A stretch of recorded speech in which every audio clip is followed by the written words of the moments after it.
Merci Madame la Présidente. Les personnes qui sont en proie à la souffrance ne veulent pas mourir.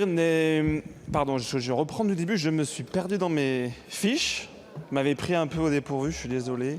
Tac, c'est là. Je vous prie de m'excuser. Donc un projet de loi sur la fin de vie ne peut pas proposer cyniquement le droit à mourir pour les Français s'il ne donne pas les moyens de vivre, de vivre leur infirmité et leur maladie dans la dignité et dans l'apaisement. Et nous ne pouvons pas partager cet esprit qui consiste à vouloir accélérer la fin de vie si on n'a pas tout fait pour permettre au malade de vivre sa vie jusqu'à son terme et sans souffrance. Qu'une personne malade en état de grande souffrance souhaite mettre un terme au mal qui le tourmente, c'est humain et légitime.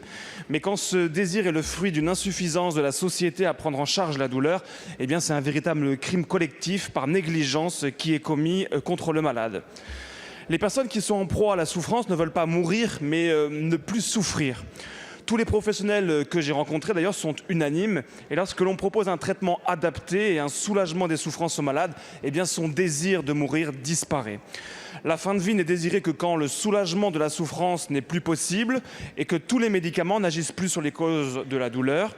Et avec une prise en charge efficace de la douleur de la personne en fin de vie, la question de l'euthanasie ne relève plus véritablement d'un désir de libération causé par la maladie, mais d'un choix individuel et éclairé de l'individu d'en finir avec la vie. Alors si ces considérations, souvent d'ordre philosophique, méritent toute notre attention, elles ne sont pas l'objet de ce texte. On comprend bien qu'à partir du moment où la douleur est prise en charge efficacement et que le désir... Putain, je me suis emmêlé, vous n'avez pas... Je suis vraiment désolé. Voilà, j'ai dépassé mon temps, excusez-moi. Pas de souci, monsieur le député. Monsieur le rapporteur. Monsieur le député,